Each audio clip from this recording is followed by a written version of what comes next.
Hello friends. तो जैसा कि आप लोगों को पता है सीए इंस्टीट्यूट ने मई 2026 अटेम्प्ट का रिजल्ट रिलीज कर दिया है और जिन बच्चों ने एग्जाम दिया था उनके पास उनका रिजल्ट आ गया है और यहाँ पर 1,60,000 से ज्यादा बच्चे एग्जाम क्लियर नहीं कर पाए हैं। इस बात को देखते हुए जिन बच्चों का सितंबर में पहली बार अटेम्प्ट है वो भी घबरा गए हैं और जिन बच्चों को रीअपियर होना है सितंबर के अटेम्प्ट में उन्हें भी लग रहा है कि सर अब हमें अपनी तैयारी किस तरीके से करनी चाहिए। तो आज बड़े ही कंसाइज मैनर में इन दोनों तरीके के स्टूडेंट्स के लिए मैं एक सिंपल सी स्ट्रैटेजी लेकर आया हूँ। इस स्ट्रैटेजी की मदद से आप देखिए आने वाले अपकमिंग अटेम्प्ट के अंदर अगर इसको फॉलो करते हैं तो बेहतर तरीके से अपनी रिवीजन करके एग्जाम दे सकते हैं। तो आइए बिना किसी देरी के वीडियो को स्टार्ट करते हैं। सबसे पहली चीज आपको समझना होगा कि आप कहां पर हो। क्या आपका ये पहली बार अटेम्प्ट है या आप दोबारा से अटेम्प्ट देने वाले हो? ठीक है जी, पहली बार अटेम्प्ट है तो आपको देखिए अपने सिलेबस वगैरह अच्छे से करके रखना है।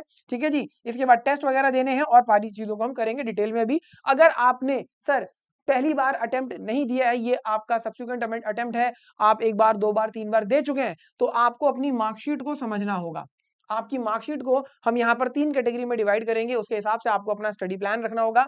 ठीक है जी, और आपको उसी हिसाब से अपने टाइम को डिवोट करना है, अपने सब्जेक्ट्स को आगे लेके चलना है। तो आइए सर समझते हैं सबसे पहले अपने इस एक गोल्डन रूल को जो आपको देखिए फॉलो करना है। सबसे पहला कि आप बोथ ग्रुप दे रहे हैं, बहुत अच्छी बात है, सेट ऑफ का बेनिफिट आपको मिलता है। अगर आपको लगता है कि आपको बोथ ग्रुप का प्रेशर हैंडल नहीं होगा, in that case you should go for single group. ये चीज आपको समझनी है। दूसरी चीज कि सर आपको नोट्स बनाने हैं, स्क्रीनशॉट वगैरह लेकर नहीं काम चलाना है। कोशिश कीजिएगा कि आप अगर नोट्स हाथ से लिखे तो ज्यादा बेहतर रहता है, चीजें याद हो जाती हैं।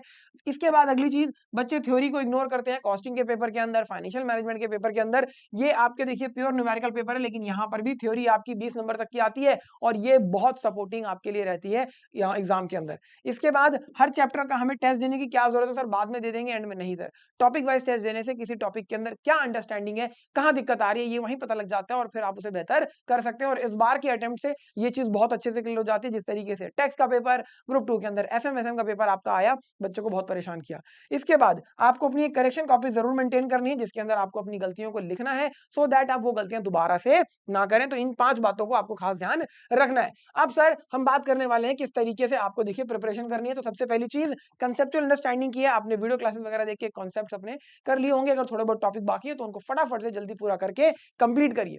इसके बाद परफेक्ट प्रैक्टिस बुक से आप क्वेश्चंस की प्रैक्टिस करेंगे। अगर हमारी प्रैक्टिस बुक आपके पास है, नहीं है तो पास्ट एग्जाम के क्वेश्चन, आरटीपी, एमटीपी, इंस्टीट्यूट के स्टडी मटेरियल के क्वेश्चंस आपको सारे करने हैं। तीसरी चीज देखिए थ्योरी को साथ साथ प्रिपेयर करेंगे और जब आप थ्योरी प्रिपेयर करते हैं तो आपके एमसीक्यू भी साथ साथ प्रिपेयर हो जाते हैं। इसके साथ साथ चैप्टर वाइज टेस्ट आपको जरूर देना है। ठीक है जी, और जब पूरे चैप्टर हो जाए, आपका सिलेबस हो जाए, तो आपको सर फुल कोर्स देना है। और करेक्शन कॉपी की बात जो मैंने कही वो आप जरूर मेंटेन करेंगे ताकि आपका देखिए चीजें आपको गलती पता लगती रहे। नोट्स बनाने के लिए मैंने ऑलरेडी कह दिया कि स्क्रीनशॉट को अवॉइड कीजिए और हाथ से लिखकर बनाएंगे तो ज्यादा बेहतर है। और करेक्शन कॉपी में आप देखिए अपने हर टेस्ट की गलती को जरूर मेंशन कीजिए ताकि आप वो गलतियां दोबारा ना करें। बार बार मैं इसको इसलिए इतना एम्फेसाइज कर रहा हूं क्योंकि इस अटेम्प्ट से ये चीज समझ में आई है। देखिए 150 से ज्यादा बच्चों से मैंने बात करी और सबने मुझे कहा कि सर हमने टेस्ट नहीं दिए थे, प्रैक्टिस हमारी कम थी। तो आप समझ सकते हैं कि किस तरीके से यहाँ पर चीजों को लेके चलना है। और उन्होंने नोट्स किसी ने बनाए, किसी ने नहीं बनाए, बनाए तो अधूरे बनाए। आप अगर ठीक से बना लेते हैं तो आपको चीजें वहीं याद हो जाती हैं और आपका काम आसान हो जाता है। आई होप आप लोगों को पता है ग्रुप 1 के अंदर पेपर कौन से हैं, ग्रुप 2 के अंदर पेपर कौन से हैं। बस यहाँ पर एक चीज ध्यान रखिएगा, कोई भी एक पेपर अपना ऐसा सिलेक्ट कर लीजिए जिसमें आप 60+ का टारगेट लेकर आने वाले हैं। क्योंकि बहुत सारे बच्चे ऐसे भी थे जिनका एग्रीगेट नहीं बन रहा था। 40 तो सब में आ गए थे लेकिन एग्रीगेट नहीं बन रहा था। तो अगर आप 60+ लेकर आ जाते हैं तो आपको वहां पर ये वाली दिक्कत नहीं फेस करनी पड़ती। चलिए अब हमारे जो 60 डेज के प्लान है इसको जरा डिटेल में बात करते हैं। तो पहले 40 डेज के अंदर आपका जो भी अगर थोड़ा बहुत चीजें बाकी है, कॉन्सेप्ट बाकी है, तो वो फटाफट पूरा कर लीजिए। ठीक है जी, साथ साथ थ्योरी भी प्रिपेयर कर लेंगे। इसके बाद अगला देखिए हमारा जो फेज 2 रहेगा, इसमें 41 से लेके 52 डेज के अंदर आपका रिवीजन रहने वाली है और आपके मॉक जो टेस्ट पेपर्स हैं वो आप देंगे। और फेज 3 के अंदर फुल कोर्स टेस्ट आपको देने हैं आखिरी में। और उन गलतियों को जो आपने इन पेपरों में करी है उन्हें आप ठीक करेंगे। और अगर आपको लगता है कि कोई टॉपिक वीक है उसको आपको स्ट्रांग करना है। ठीक है जी, डे वाइज प्लान की मैं बात करूं अगर, तो किस तरीके से आपको टॉपिक वाइज लेके चलना है। एक ग्रुप के केस में आप अपने हिसाब से फॉलो कर लीजिएगा। मैंने यहाँ पर बहुत ग्रुप का मान के देखिए इसे बनाया है। ठीक है जी, पहले 8 दिनों के अंदर एडवांस अकाउंटिंग। ठीक है जी, और यहाँ पर वही कंसेप्ट बिल्ड करने हैं, प्रैक्टिस बुक से क्वेश्चन की प्रैक्टिस करनी है। अकाउंटिंग स्टैंडर्ड आपको साथ साथ करने करने हैं और चैप्टर वाइज टेस्ट आप यहाँ पर कोशिश करेंगे कि जरूर आप दे। बहुत सारे बच्चे कहते हैं कि सर नहीं हो पाया, वहां दिक्कत आएगी आपको फिर अगर नहीं करोगे। ठीक है जी, डे 9 से डे 16 तक कॉस्ट एंड मैनेजमेंट अकाउंटिंग का सेम साइकिल आपको रिपीट करना है। डे 17 से 23 आपका टैक्सेशन रहेगा, जिसमें इनकम टैक्स और जीएसटी आप सेम तरीके से करेंगे, प्लस अमेंडमेंट्स को जरूर देख लेंगे। जीएसटी की अमेंडमेंट वीडियोस ऑलरेडी हमने अपने यूट्यूब चैनल पर डाल रखे हैं, तो आप वहां से देख सकते हैं। डे 24 से 30 आपका एफएमएसएम के लिए रहने वाला है। ठीक है जी, एफएम के क्वेश्चन सॉल्व करना, थ्योरी के आंसर्स को लिखना एसएम में। इसके बाद डे 31 से 35 आपका देखिए लॉ का पेपर रहेगा, read write section wise presentation, इसके ऊपर आप फोकस करेंगे। 36 से 40 डेज में आपका ऑडिटिंग एंड एथिक्स का काम चलेगा। देखिए यहाँ पर भी आपको रीड राइट करने की जरूरत है। 41 से 52 आपका देखिए रिवीजन के साथ मॉक टेस्ट पेपर आपको यहाँ पर देने हैं, और आखिरी के 7 दिनों के अंदर आपको फुल मॉक टेस्ट पेपर की भी प्रैक्टिस करनी है। ठीक है जी, ये आपकी चीज है, और ध्यान रखेंगे कि थ्योरी के लिए आप 1 से 2 घंटे डेली बेसिस पर डिवोट करते रहिए न्यूमेरिकल पेपर के साथ। अगर मैं बात करूं हर दिन किस तरीके से पढ़ाई करनी है, तो अपने स्लीपिंग पैटर्न के अकॉर्डिंग आप इसको भी चेंज कर सकते हैं। मैंने ये मान के इसको बनाया कि अगर आप सुबह पढ़ाई करना स्टार्ट करते हैं 6:30, ठीक है जी, क्योंकि आप रात में नहीं पढ़ रहे हैं, तो सुबह आराम से जल्दी उठ जाएंगे, 5 साढ़े 5 बजे उठते हैं, तो 1 घंटे के अंदर आप स्टडीज करने अपना बैठ सकते हैं। तो यहाँ पर आपने मेन सब्जेक्ट लिया, कॉन्सेप्ट उसके अच्छे से प्रिपेयर करे, ठीक है जी, और नोट्स बना लिए। इसके बाद 9:30 से 12 बजे तक आपने देखिए प्रैक्टिस बुक से क्वेश्चंस की प्रैक्टिस करी। कोशिश करेंगे कि हर दिन आप कम से कम 10 क्वेश्चंस की प्रैक्टिस जरूर करें, और इस तरीके से करें कि आंसर एग्जाम में लिख रहे हैं, वर्किंग नोट्स वगैरह प्रॉपर बनाकर। ठीक है जी, 1 बजे से लेकर 3 बजे तक, क्योंकि यहाँ पर आपका ब्रेक आ गया है, जहां जहां ब्रेक आ रहा है देखिए उसमें आपका ब्रेकफास्ट, लंच, डिनर और सारी चीजें आएंगी। ठीक है जी, 1 से 3 के बीच में आप अपना दूसरा पेपर लेंगे कोई भी, उसकी प्रैक्टिस करेंगे, थ्योरी प्रिपेयर करेंगे। 3:30 से लेकर 6 बजे तक आप देखिए थ्योरी को प्रिपेयर करेंगे, राइटिंग प्रैक्टिस करेंगे। थ्योरी के भी आप कोशिश कीजिएगा कि तकरीबन 6 से 7 क्वेश्चन आप लिखकर प्रैक्टिस जरूर करें। 6:30 से 8 बजे तक देखिए आप कोशिश करेंगे कि आप टेस्ट वगैरह दे, जो भी आपको टेस्ट देना है टॉपिक वाइज या फुल कोर्स, और 9:30 से 11 बजे तक आपने करेक्शन कॉपी के अंदर जो भी गलतियां करी है, ठीक है जी, दिन भर में जो पढ़ाई करी है वो सारी चीजें आप रिवाइज करेंगे, लिखेंगे, ताकि अगले दिन की तैयारी की जा सके। ठीक है जी, अच्छा, इसके बाद आप जो बच्चे सर दोबारा से एग्जाम के अंदर अपीयर हो रहे हैं उनकी मैं बात करता हूं जरा। यहाँ पर ये तो था कि जो बच्चे पहली बार दे रहे थे, अगर आप दोबारा अपीयर हो रहे हो और आपके मार्क्स 40 से कम आए हैं, तो आप एक बात समझिए कि आपकी कंसेप्चुअल अंडरस्टैंडिंग वीक है। तो आपको कॉन्सेप्ट्स को दोबारा से जरा अच्छे से समझने की जरूरत है। जहां पर आपने नोट्स बनाए थे उन नोट्स को 2 से 3 बार पढ़िए, क्लास में जो क्वेश्चंस कराए गए थे उनको देखिए, ताकि आपके कॉन्सेप्ट स्ट्रांग हो सके। अगर आपके मार्क्स 40 से लेकर 55 के बीच में आए थे, तो यहां पर क्या मतलब है, सर आपके कॉन्सेप्ट तो समझ में आ गए थे लेकिन वीक हैं, हमें उनको और स्ट्रांग करने की जरूरत है। तो आप यहां पर सेम तरीका वही रहेगा, ठीक है जी, और स्ट्रॉन्ग करेंगे कॉन्सेप्ट्स को। और अगर आपके मार्क्स देखिए 56 से लेकर 59 के बीच में आए हैं, एग्जामिशन नहीं आए, तो मतलब आपकी कंसेप्चुअल अंडरस्टैंडिंग ठीक है, क्वेश्चन की प्रैक्टिस भी आपने पीछे करी थी, अब आप रिवीजन करते रहेंगे और यहाँ पर टेस्ट देते रहेंगे। कॉन्सेप्ट्स आपको दोबारा से बहुत ज्यादा स्ट्रॉन्ग करने की यहाँ पर जरूरत नहीं रह जाती है, ये चीज आपको समझनी होगी। ठीक है जी, तो यहाँ पर किस तरीके से पढ़ाई करनी है, देखिए अगर आपके 40 से कम नंबर है तो वो हमने यहाँ बता दिया है। ठीक है जी, तो ध्यान से देख लीजिएगा, डे 1 डे 2 मार्कशीट को एनालाइज कर लिया आपने, ठीक है जी, अपने वीक टॉपिक आपने आइडेंटिफाई कर लिए। ठीक है जी, डे 3 से डे 20 के बीच में कैटेगरी ए के अंदर अगर आप हो तो 2 सब्जेक्ट्स आप लेंगे, और यहाँ पर आप अपने कॉन्सेप्ट्स को ठीक करेंगे, कोशिश करेंगे 8 से 9 घंटे आप यहाँ पर पढ़ाई जरूर करें।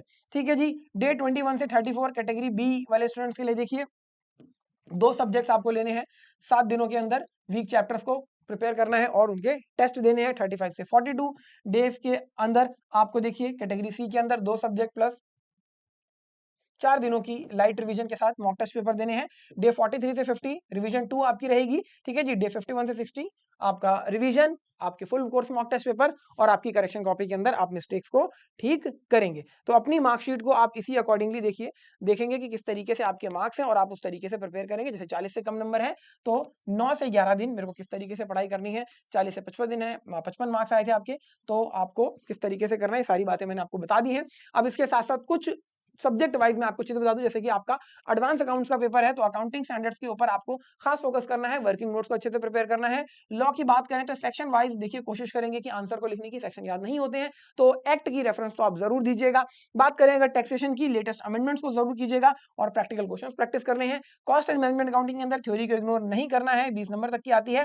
फॉर्मेट्स फॉर्मूले का ध्यान रखना है, अच्छे से याद करना है। ऑडिटिंग एंड एथिक्स के अंदर देखिए रीड राइट आपका है, टेक्निकल वर्ड्स आंसर के अंदर आप अपने इनकॉर्पोरेट करेंगे। ठीक ठीक है जी। और यहाँ पर आप प्रैक्टिस बुक से क्वेश्चन की प्रैक्टिस ज्यादा करेंगे। एफएम की बात करें तो एफएम के कुछ सम्स रोज आपको सॉल्व करने हैं और एसएम में भी थ्योरी की प्रैक्टिस डेली करनी है। थ्योरी के लिए कोशिश कीजिएगा कि 6 से 7 क्वेश्चन तकरीबन 4 से 5 पेज आप डेली बेसिस पर लिखें, बहुत ज्यादा ये जरूरी हो जाता है। ठीक है जी। अब सर मॉक टेस्ट पेपर की बात करें, हर हफ्ते किस तरीके से रखना है, तो जैसे मंडे को आपने या तो कॉस्टिंग का रख लिया या एडवांस अकाउंटिंग का रख लिया। बोथ ग्रुप के केस में आप दे रहे हो तो आपको देखिए जो है हर डेली बेसिस पे कम से कम टेस्ट देने होंगे। ठीक है, जिस चीज का ध्यान रखेंगे। वेंसडे आपने ऑडिटिंग लॉ का रख लिया, एफएमएसएम टैक्सेशन का रख लिया, इस तरीके से आप प्लान कर सकते हैं। ठीक है जी। तो टेस्ट के लिए देखिए मैं आपको कोई ऐसा रिटर्न नहीं देने वाला हूँ, टेस्ट आपको देखना है कि आपकी तैयारी किस तरीके से हो गई है और आप उस हिसाब से टेस्ट दें। लेकिन एक चीज ध्यान रखिएगा कि ये चीज आपको ध्यान रखनी है कि वीक में 2 से 3 टेस्ट आप जरूर दें। ये चीज आप अच्छे से समझ लीजिएगा। ठीक है जी। अच्छा, कुछ मिस्टेक्स जो बच्चे देखिए अक्सर करके आते हैं और आपके एग्जाम में आपको परेशान करती हैं। टेस्ट बाद में देंगे, बहुत गलत चीज है, जरूर देने हैं। नोट्स बनाना अपने हाथ से ना बनाकर स्क्रीनशॉट लेना, वो सब चीजें गलत है, खुद से बना लेते हैं ज्यादा बेहतर है। कॉस्टिंग के अंदर थ्योरी को इग्नोर करना, ऑडिट में थ्योरी की राइटिंग प्रैक्टिस ना करना। ठीक है जी। एक ही ग्रुप पे अटक जाते हैं तो आप देखिए यहाँ पर कई बार बच्चे मोनोटोनस सिचुएशन में आ जाते हैं कि बार बार वही ग्रुप पढ़ रहे हैं या समझ में नहीं आ रहा क्या करें। तो अगर आप बोथ ग्रुप दे रहे हैं तो आपको सेट ऑफ का बेनिफिट मिलता है, ये चीज आप ध्यान रखिएगा। ये बात सिर्फ बोथ ग्रुप वाले बच्चों के लिए है, अगर किसी को सर बोथ ग्रुप का प्रेशर हैंडल नहीं होता तो इसे ये फॉलो करने की या देखने की भी जरूरत बिल्कुल नहीं है। ठीक है जी। इसके साथ साथ मॉक टेस्ट पेपर जरूर देंगे। ठीक है जी। 3 घंटे में पेपर पूरा किस तरीके से होगा, प्रेशर किस तरीके से हैंडल होगा, ये सारी चीजें यहाँ पर आपकी ठीक हो जाती है, स्पीड आपकी इंक्रीज हो जाती है। ठीक है जी। इन सब चीजों को करने से तो ये आप जरूर करेंगे। अच्छा सर, अब ये जो आपने कहा कि सर इतने टेस्ट हमें देने हैं, तो ये टेस्ट हम कैसे देंगे, हमारे टेस्ट पेपर चेक कौन करेगा? क्योंकि बहुत सारे बच्चे ऐसे भी थे जिन्होंने मुझसे कहा कि सर हमने टेस्ट खुद चेक करे थे, हमारे टेस्ट में तो हमारे मार्क्स आ रहे थे। तो आप इसके लिए हमारी टेस्ट सीरीज ले सकते हैं, जिसके अंदर एक्सपर्ट फैकल्टी देखिए आपके पेपर्स को चेक करते हैं, आईसीआई के पैटर्न पर ये टेस्ट होते हैं, टॉपिक वाइज और फुल कोर्स आपको टेस्ट मिलते हैं। ठीक है जी। इसके साथ साथ हर क्वेश्चन पे आपको रिमार्क दिया जाता है कि कहाँ क्या गलती है और आप वो ठीक कर सकते हैं। तो escholars.in हमारी वेबसाइट है और इस नंबर पर 88880402 नंबर पर आप व्हाट्सएप मैसेज या कॉल करके देखिए कनेक्ट हो सकते हैं टीम से। अब ये टेस्ट सीरीज जो मिलती है इसके साथ आपको देखिए एक ट्रैकर भी मिलता है और इस ट्रैकर के अंदर डेट वाइज देखिए पूरा ये ट्रैकर बनाया गया है। ये ग्रुप 1 का मैं आपको थोड़ा सा उसकी एक इमेज दिखा रहा हूं। जैसे कि देखिए आपका 2 जुलाई को अकाउंट्स का टेस्ट है जिसमें आपको AS2 का टेस्ट देना है। इसके बाद 3 जुलाई को फ्राइडे के दिन आपका टैक्स का टेस्ट है जिसमें आपको रेजिडेंशियल स्टेटस और स्कोप ऑफ इनकम पे आएगा। इसके बाद आपका 4 जुलाई को देखिए लॉ का टेस्ट पेपर है जो कि प्रोस्पेक्टस एंड अलॉटमेंट के ऊपर रहने वाला है। फिर इसी के बाद देखिए advance accounts tax law, advance accounts tax law, इस तरीके से टॉपिक वाइज और आपके फुल कोर्स टेस्ट लिए जाते हैं और यहाँ पर आपका पूरा एक ट्रैक रिकॉर्ड मेंटेन होता है जिससे कि पता लगता है कि कहाँ गलती हो रही है और उसको हम ठीक कर लेते हैं। तो ये देखिए एक बहुत इंपॉर्टेंट चीज है। तो अगर आप इन सारी चीजों को फॉलो करते हैं तो आने वाले 60 दिनों के अंदर आप देखिए आसानी से अपने पेपर को निकाल सकते हैं। 3 चीजें यहाँ पर आखिरी में बिल्कुल कि सर आपको ध्यान क्या रखना है, कंसिस्टेंसी के साथ सेल्फ डिसिप्लिन मेंटेन करते हुए सेल्फ स्टडी करनी है और अगर आप ये करते हैं तो आपके एग्जाम जरूर क्लियर होंगे और आप एग्जाम में फंसेंगे नहीं। तो मैं मिलूंगा आप लोगों से नेक्स्ट वीडियो के अंदर, तब तक के लिए थैंक यू सो मच।